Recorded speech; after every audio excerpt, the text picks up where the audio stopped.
Welcome to another Modern Mind, Ancient Book. We are actually going to take a break today from what we normally do, which would be surveys. We were planning, and we're still planning, to go through the entire Bible in a survey form, and then afterwards go through the books, kind of chapter main ideas, and then after that go line by line. But during that process, we got to thinking. So, Nick, welcome to another Modern Mind, Ancient Book. Pete, welcome. Good evening. Thank you, Roger. Thank you. Tonight, we're going to ask a controversial question. Since we're attempting through the medium of podcasts to create a love for the law, the prophets, and the writings, and build a worldview based on the Bible, the question is this celebrating Christmas sin? Bring it on. Being contrary is my favorite sport. That's it. Yeah, well, it's an interesting question because can you find it in the Bible? Christmas in the Bible? No. It's not, right? Nope, not in the form that we think of it. No, not on December 25th, not with trees, not with gifts. In fact, I don't think there's even a birthday celebrated in the Bible. Right. Ever, right? Yeah. But we could say a completely foreign idea, except for Jesus' birthday was heralded, announced, but not necessarily celebrated in the sense that we consider birthdays. That's an accurate and careful way of saying it. It was celebrated, but not the way that we do. Right. Yeah, we have an odd scenario where we today are celebrating a birthday, but on a cold day of the year, on the 25th of December, and it's not in the Bible as an actual holiday, which, all the holidays are found in Leviticus 23. There are actual celebrated holidays, including, the Sabbath and trumpets, and just all of them are listed there. The birth of Jesus, miraculous, amazing, heralded by angels. So, it's all pretty amazing. But why do we celebrate Christmas? And is it sin? Because people do ask that question. Oh, yeah. There's a lot of divisions in our world when it comes to how to properly worship. Instead of just continuing with surveys, given that this is the most wonderful time of the year. I was really hoping you were going to sing it. Wouldn't it be good to address this question in terms of the focus of this particular ministry?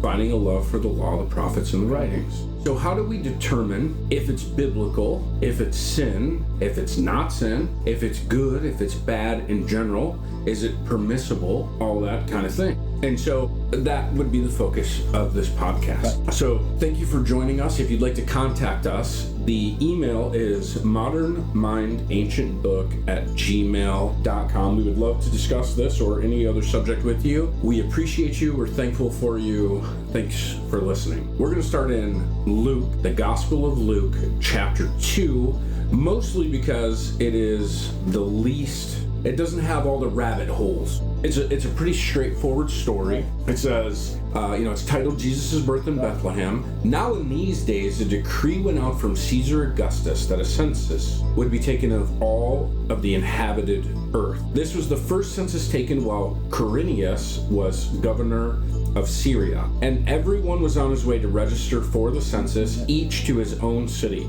Joseph also went up from Galilee, from the city of Nazareth to Judea, to the city of David, which is called Bethlehem, because he was of the house of the family of David, in order to register along with Mary, who was engaged to him and was with child. While they were there, the days were completed for her to give birth. And she gave birth to her firstborn son, and she wrapped him in cloth and laid him in a manger, because there was no room for them in the inn. In the same region, there were some shepherds staying out in the fields and keeping watch over the flock by night. And an angel of the Lord suddenly stood before them, and the glory of the Lord shone around them, and they were terrified. But the angel said to them, "Do not be afraid, for behold, I bring good news of great joy, which will be for all the people. For today in the city of David there has been born to you a Savior, who is Christ the Lord. This will be a sign for you. You will find a baby wrapped in cloths and lying in a manger." And suddenly there appeared with the angel a multitude of the heavenly hosts, praising God and saying, "Glory to God in the highest, and on earth peace among men with whom he is pleased." When the angel had gone away from them into heaven, the shepherds began saying to one another, "Let us go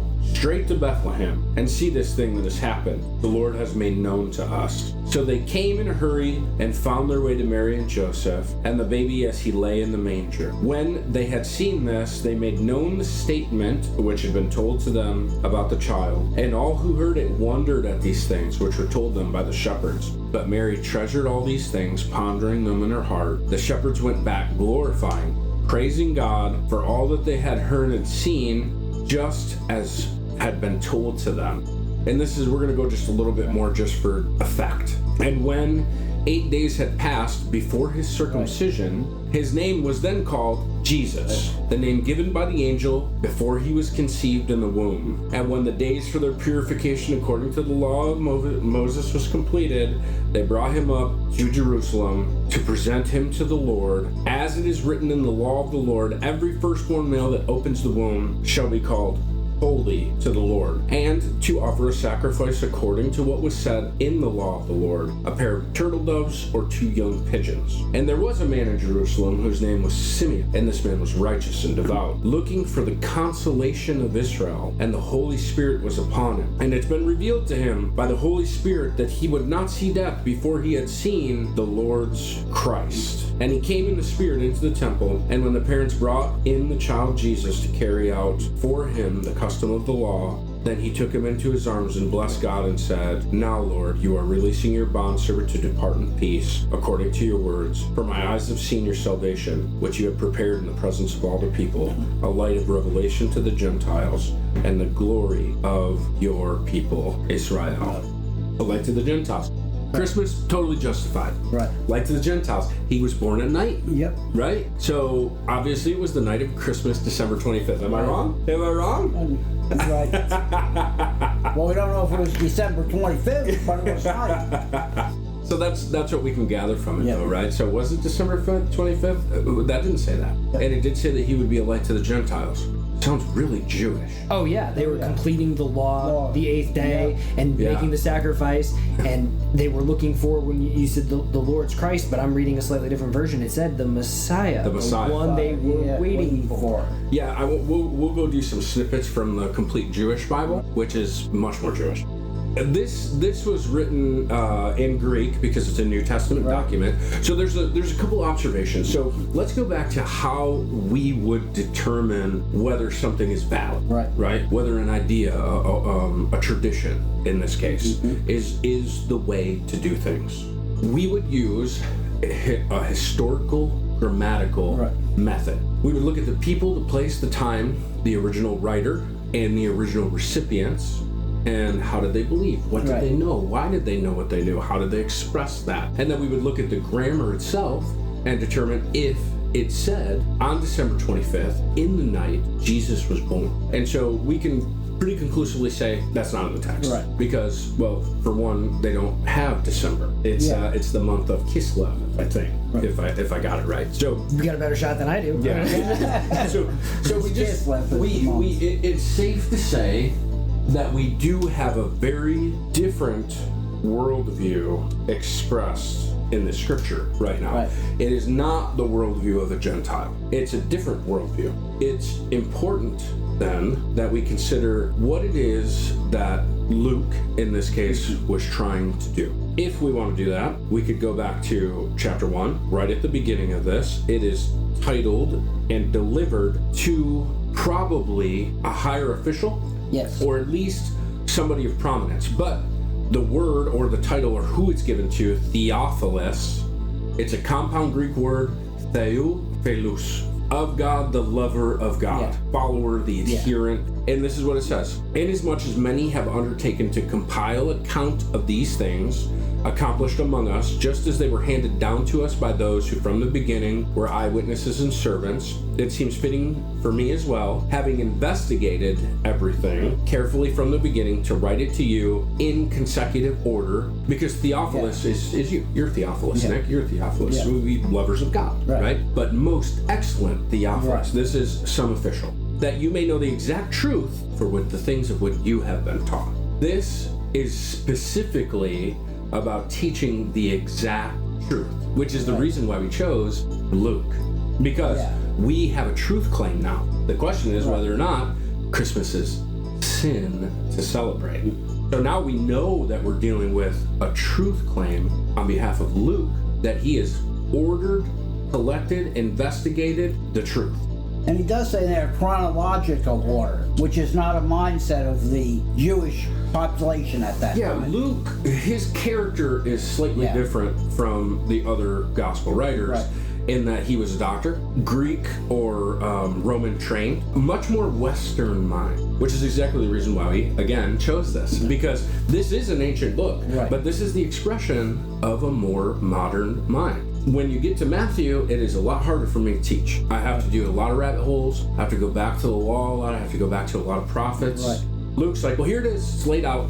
It's not that this is devoid of the Old Testament. It's not. It exists because of the law, the prophets, and the writings. Well, it's the last thing you said there. When he made the truth claim, he was saying, so that you may know the truth about what you have been taught. What were they taught? They weren't taught the New Testament. Exactly. He was claiming to have a revelation about what they had been taught. That wasn't the New Testament. No. I'm building on what you know. It's safe to say, though, there were gospel accounts in existence to this point, because he did mention, Jesus' birth, death, and resurrection. But we can get from context that he was not limiting his scope of what he was revealing to only those. No, absolutely not. Because you wouldn't have the gospel accounts if you didn't have all of the prophecy, the law, and the writings previous to it. This book is very much homogeneous. And I have to find some other verbiage for this because I still say Old Testament. But what I really mean is the whole counsel. And that's the point of the podcast in general. And that's why we're asking the question, is Christmas okay? If there's anything that's going to unite believers, Jews and Christians alike, it's going to be the foundation, a same or similar foundation. There's a bunch of people who are going to say that Christmas is absolute sin, you're practicing a pagan holiday. I would see Jewish people for sure as not appreciating that, saying, well, he was buying that in Leviticus 23 because not real Jewish. And then there's also kind of offshoots of Christianity that also don't accept that idea. The question is what is the right idea then? Well, you get there this way. You look at the text, you find some answers, and then you start investigating, right? So the truth claim is very important to then how we look at the text itself. A decree went out from Caesar Augustus. Was he a real person? Yes. Yes. Was he reigning at this time? Yes. The census, was that the entire earth that was getting a census? No. It was this area. Jewish people in general. This was the first census taken while Quirinius was governor of Syria. The political seat was in Syria, but the main governing authorities were out of Syria. So is that a true claim? This is actually true. Now the question is who is Quirinius? And did that happen during his time, right? And in there is a little bit of controversy. The issue with Quirinius is that he wasn't actually governor of Syria. It was a guy named Saturnius, but he served under him, and he had been there at the time. Jesus' birth was dated by Luke as falling in the reign of Caesar Augustus, who was officially made the ruler of Rome in 27 BC, and he ruled until 14 AD. Because Herod the Great's reign ended in 4 BC, Jesus was born before that time. The mention of Quirinius as governor of Syria poses a problem. He was governor in AD 6 or 7, much too late for Jesus' birth. Therefore, does the word first refer to Jesus' birth, or does it mean before Quirinius was governor?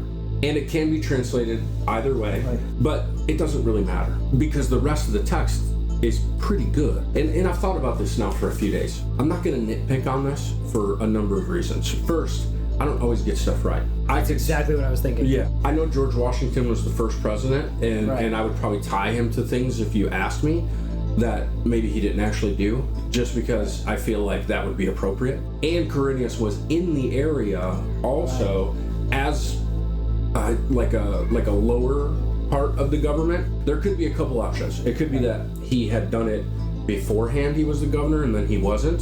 And then it could be that he just carried out Saturnius's request, and therefore he was the acting authority. No big deal. Luke did a pretty good job up until this point. And that's what I was thinking, and to your point about, I'm going to be making mistakes too. If I told you a story and I got almost everything right. Even to the point where I'm describing somebody, and I get everything right that they looked like. Right. And then I said, and they were wearing, a red tie, but everything else I described, and then you said, oh, he wasn't wearing a tie in that video. But I'd seen him another time with a tie. Yeah. It doesn't discredit the whole story. No, if everything else was... It's not even... I mean, this is a fact about investigations. The police will look for a dark-colored vehicle, not a brown or a black or a dark blue, because it was a dark-colored vehicle, but this guy said it was blue and that guy said it was black, right? This much we know. It's pretty good. I'm not going to take anything away from it for that. Was there a census from Rome, from Augustus? No, there wasn't. However, Herod the Great had died. Syria had to take stock. They had to figure out what's going on. They put in another Herod. They all had Herod names. I think it was Herod Tetrarch after him. They put in another guy, Herod, I believe it was Tetrarch. Now the new Herod had to know, and the Syrian governor wanted to know where his money was. It would make sense at that point, since the administration had changed, that there would have been a census. And it was normal and within their purview to do such things without a decree from Rome specifically. And just because we don't have it on the record doesn't necessarily mean it didn't take place. I know that it's hard for us to believe because our leaders never misplace important documents or try to obscure anything that may have happened. But all I'm saying is... it's all within the realm of possibility and logic, especially when taken alongside all of the things that are accepted as true. And over 2,000 years, it could have just got misplaced. Yeah, not all documents survive that length of time, do they? There's the proverbial, maybe it was there. But this much we do know. This is a pretty good expression of Roman rule, the particular names that are noted. These are all real and were present in the area at the time. This is a very well-written document. When was Jesus born is the next question, because in my mind it's established that the document itself is pretty good, right? That it is expressing the truth. So the truth claim itself appears to me to be valid. So now I can ask the question, well, what day was he born? And here we get from the harmony of the Gospels, and this is a rough one for I think a lot of people. Determining the day of Jesus' birth is futile. I have no problem with that, but difficult. The closest, they didn't have birth certificates at the hospital. No. And even if they did, he wasn't born at the hospital. The closest thing to biblical evidence is the reference to the shepherds watching over the flocks in the night in the open field. This would indicate a nighttime birth. It would also seem to indicate a birth between March and November, since the sheep were usually kept in folds rather than open fields during the winter months, making the December date suspect. Early Christian tradition is not very helpful. Our earliest reference is probably that of Clement of Alexandria, about 200 AD, who mentions two dates suggested at this time, May the 20th and April the 20th to 21st. Various speculation of the 3rd century likewise date the birth in the spring, among these being April 2nd or March 25th or March 28th. These datings seem to have been related to the spring equinox and the assumption that the earth was created at a time when day and night were of equal length, and that Jesus' birth must have followed the same creation pattern. Theologians make truth claims based on what appears to be true in terms of a spiritual sense, usually. So you didn't have these like historical ties that you could go back to and pull like facts and figures from, right? So instead the church became like the spiritual Israel. So this is just not helpful for validating a truth claim. But the earliest Christians do not seem to have celebrated Jesus' birth. The earliest celebration of anything, even approximating his birth, was that of Epiphany on January 6th in the Eastern Orthodox churches. The choice of January 6th may have come from pagan celebration, such as the Feast of Dionysus, held on that day. The Roman Church seems to have begun celebrating Jesus' birth in the 4th century, particularly under the influences of Constantine. A major holiday for the Romans was in honor of the sun god, held on December 25th, around the time of the winter solstice. During Constantine's reign, this holiday was Christianized, with Christ, rather than the sun, celebrated as the true light of the world. We have a Jesus born into a Jewish culture, and this is one of the most interesting parts of this. We have to go back to the text. When Jesus was born, everybody had to go to a city for a census. The Romans did not make you go to the place of your father's birth. It's a very Jewish idea. They were called back to their town, and he went back, and he had to go back to his ancestral home place, to the line that he came from, city of David in Judah. And there were so many people there that there was no place for them to find. Jesus was born and he was placed in a feeding trough or in a stable. They were in the house of their family, and they were just not in the living quarters. And so while they were there were so many people in the town that it couldn't house everybody. Why? That's the question. Would a census call that many people back? It's kind of unlikely. But do you know what does call that many people away from their homes? Biblical holidays. It's likely that he was there during a fall holiday. One of the fall holidays is Shavuot, or the Feast of Trumpets. And when the angels appeared, they trumpeted of a thing. They did it in the Judean countryside.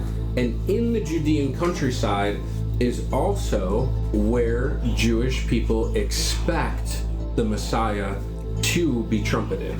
And that they traveled in that direction as a family, maybe not just for the census, because it's awfully convenient if all of the Jewish people are traveling with their families to do a census at that point. And then they would go to Jerusalem and they would have a great festival, which actually makes a whole bunch of sense.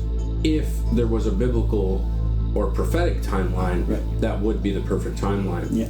Because trumpet says that the Messiah is coming, that he's in the field, he's on his way. The Day of Atonement is all about the redemption of Israel and the forgiveness of sins. And then Sukkot is tabernacles, is God with us.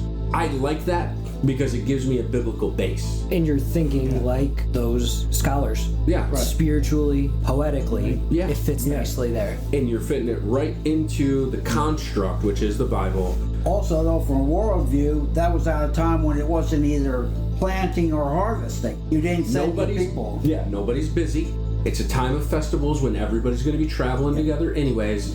It really makes a lot of sense that that census was called on a biblical holiday and not just for no reason at all. Now these shepherds staying in the field, and an angel stood before them and told them not to be afraid, and then there will be a sign for you. This is something that we can explore in the Old Testament. In 1 Samuel 2:34, this will be a sign to you which will come concerning your two sons. 2 Kings, Hezekiah said to Isaiah, what will the sign that the Lord will give me to heal me? And he tells him that his shadow will appear in the exact opposite direction that it should. Another miracle.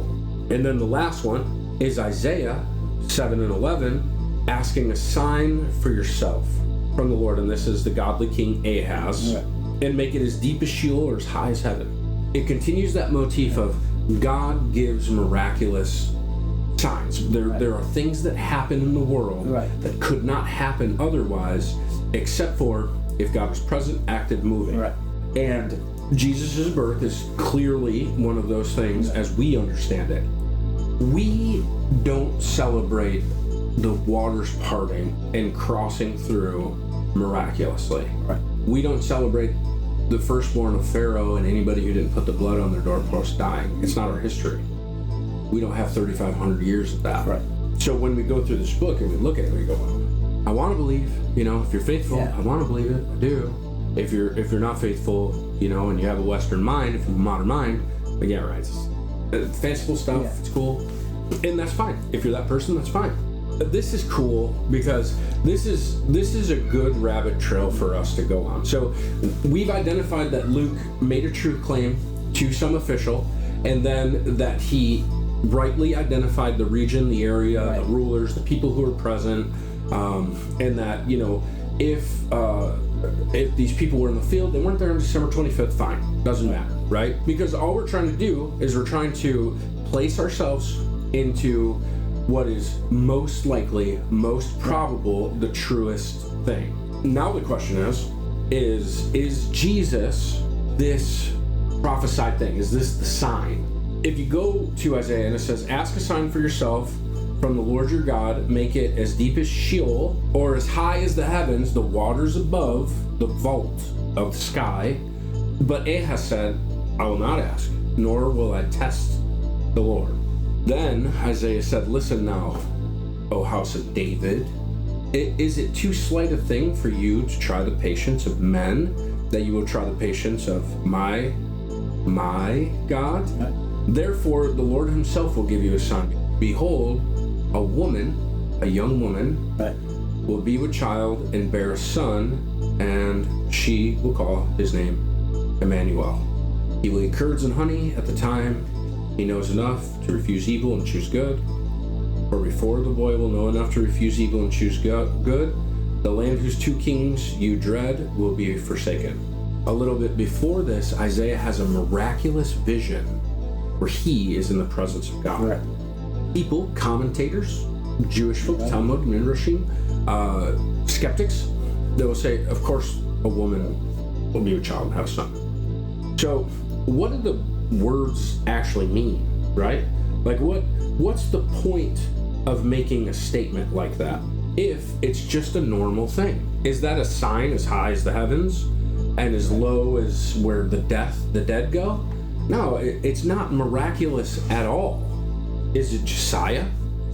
Jewish people, by and large, believe that Isaiah was speaking about Josiah, and to some degree they were right, except for Josiah was killed by Necho in a battle that he should not have been in, Pharaoh Necho, because he was not obedient at that moment. Kind of a rough fit. And again, not a miraculous sign, because a woman who gets pregnant, is it miraculous in the Bible? Sure, in various places. But is it miraculous as a whole? No, there are just people who have problems with that. So, in 734 BC, Syria and Israel, the northern 10 tribes, formed an alliance and attempted to draw Judah, the two southern tribes, into this alliance with Assyria. Ahaz, the king of Judah, however, was unwilling. And so the Israeli-Syrian alliance attempted to overthrow his reign. Ahaz was troubled by their combined strength and the fact that they desired to overthrow his rule. The text explains that Isaiah was sent to Ahaz by God. These are the two kingdoms that will be overthrown, right, in the text. It's important to know that. It was actually the northern 10 tribes and Assyria. Or maybe Assyria. It's a little bit vague. Would Isaiah pronounce judgment on the northern 10 tribes? Yeah, because the prophets were doing it at that time. But if you look at, some Jewish folks, they're going to say that it was Assyria and the Syria area there. So then he explained to Ahaz that the impending invasion would not be successful because God was not going to allow it to be. Isaiah also tells Ahaz that both of his enemies will be destroyed. It is in this time of trouble that God offers to give Ahaz a sign so that he might trust in the Lord to deliver him, bringing about all that God said he would, but he wouldn't ask. The scholars of the Good News translation argue that the Septuagint was translated 500 years later, and that they made an error. This is one of the first arguments against this, rendering it virgin. They declare that the passage should be rendered, then the Lord himself will give you a sign, a young woman who is pregnant will have a son, and his name will be Emmanuel. They note that the original Hebrew has the connotation of young woman. Jewish translators of the Tanakh or Old Testament agree. The JPS, or the Jewish publication, says, therefore the Lord himself will give you a sign. Behold, the young woman shall conceive and bear a son, and you shall call his name Emmanuel. After careful investigation, the text itself doesn't appear to support that, because the word young woman is Alma. Both the JPS and the Good News consistently translate it young woman in various places that it's used, though in the context the word does not appear to mean a woman who is not married and of marriageable age, because it doesn't say she'll get married and have baby. For instance, in Genesis 24:43, in the historic narrative where Abraham sent his servant out to get a woman for his son Isaac, now we know that the servant wasn't looking for just any woman, but a woman that had not slept with a man. Virginity was seen as a necessary precondition of marriage. In Exodus 2:8, the same word is used of a girl who told Pharaoh's daughter that there was a Hebrew nurse who would care for the boy that she had just taken out of the Nile River. In this section, there is a distinction made between Moses' mother and his sister. The words are used side by side. Ami, one who has been parted, and Alma, the one who has not had a child. The Greek is exactly the same, parthenos, and it's only used to convey that a woman was not married. So did they make an error? Probably not, right? It was a sign. If we want to become better readers, if we want to answer questions like, is the Bible reliable, then we do it this way. If we want to answer questions like, is Christmas sin, then we have to look at the law. We have to look at the reasons why we're doing what we're doing. And we learned earlier, we talked a little bit about the history. Constantine, did he change things? Yes, he did. He definitely changed times. And this is the part that, I just love having you guys here, and I love having this podcast for this reason. We became people who divorced ourselves from the roots of the Bible. Jesus practiced customs and sacred days and times. Later on in Luke 2, it says that they went up for Passover, which means they celebrated all the holidays. That's what it means. But we don't know anything about them. We don't practice them. We don't talk about them. We don't teach them. We've divorced ourselves of these roots. And instead, we've accepted December 25th as Jesus' birthday, and we celebrate it, now, for good reason. If it's usurping the God of the sun, and the sun overcomes that, that's a positive thing. That's good. I would never harm anybody or say that they're evil for celebrating Jesus in any way. The thief on the cross taught me a lesson. He didn't have good practices, but when he looked at him, he glorified him. He said, remember me. Right. And Jesus looked at him and said, tell you the truth, you'll be with me. Is Christmas sin? No, man, it's not sin. Is it good? Sure. Is it best? Not best. We do a slightly different thing around Christmas. So we're going to celebrate Hanukkah because Jesus celebrated the Festival of Lights. Right. And, the Maccabean thing and the oil lasting all that time and God working miracles in the history of man. We want to celebrate that. We want to be as biblically based as possible. My goal is that we would try our hardest to love the law and practice it and work toward becoming that one new man, where there's no difference between Jew or Gentile. Not that I want people or myself even to practice these things in the harshness that was present or still present at times, because Jesus didn't come into a world that was rightly practicing, otherwise it would have saw him and loved him. But it wasn't just the Jewish people that crucified him. The Romans crucified him. We're implicated in this thing. Paul argued, don't be a Judaizer. And they had the whole Acts thing where you had to abstain from certain things. Right. But then Constantine became a Gentilizer and moved it the exact opposite way. And now we're totally devoid of the things that Paul said, don't go too far into it. But now we have none of it. It's my desire that these podcasts might spark, not only in you and I and us, but for our families and in the listeners' hearts, a desire to, one, more carefully look at these books and determine things that are important, true, get the historical context. And we could practice more of the Bible. And we could put aside more of our divisions. All the more people that practice more of the Bible will become more like-minded and more unified and less divided, because our base will be that which God has given us. I love Christmas. We celebrate it. We love it. We give gifts.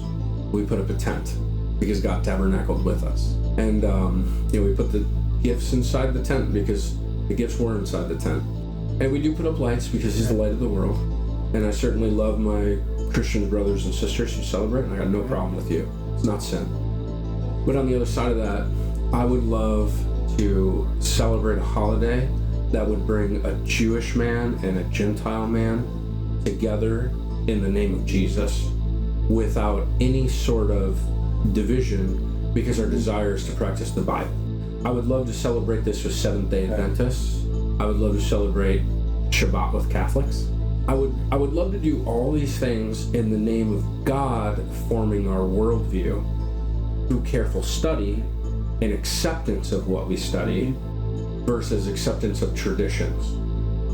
Because time has passed and things have changed.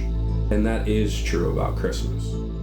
I want to celebrate the sacred days because they honor God.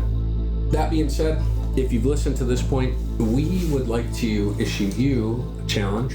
Every Friday night at dark, you don't have to go out and buy a bunch of Jewish books or pray a bunch of Jewish prayers. It's not what you have to do. In fact, you don't even have to celebrate it. But there's a lot of promises associated with celebrating the Sabbath. Every Friday night, bring your family together, read the books, read Genesis, memorize its order, light some candles, say some prayers, give thanks for the week, and see what God does in your life.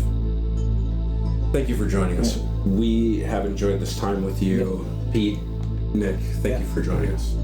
Shalom and have a Merry Christmas. Merry Christmas. We're going to leave you with a song.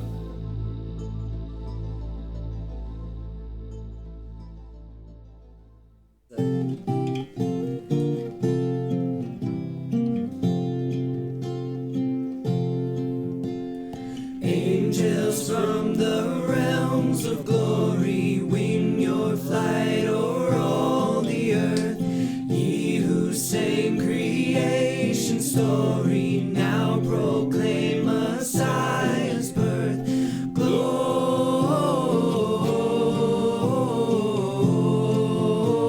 Gloria in excelsis Deo.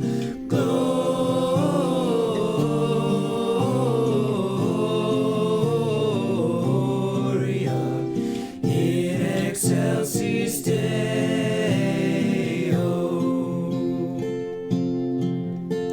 Shepherds in the fields abiding, watching o'er your flocks by night. God with man is now residing, yonder shines the infant light.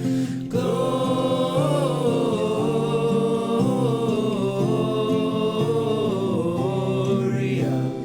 in excelsis Deo.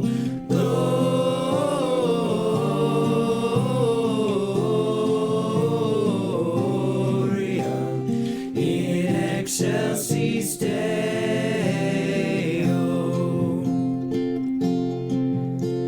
Sages, leave your contemplations, brighter visions beam afar. Seek the great desire of nations, ye have seen his natal star. Gloria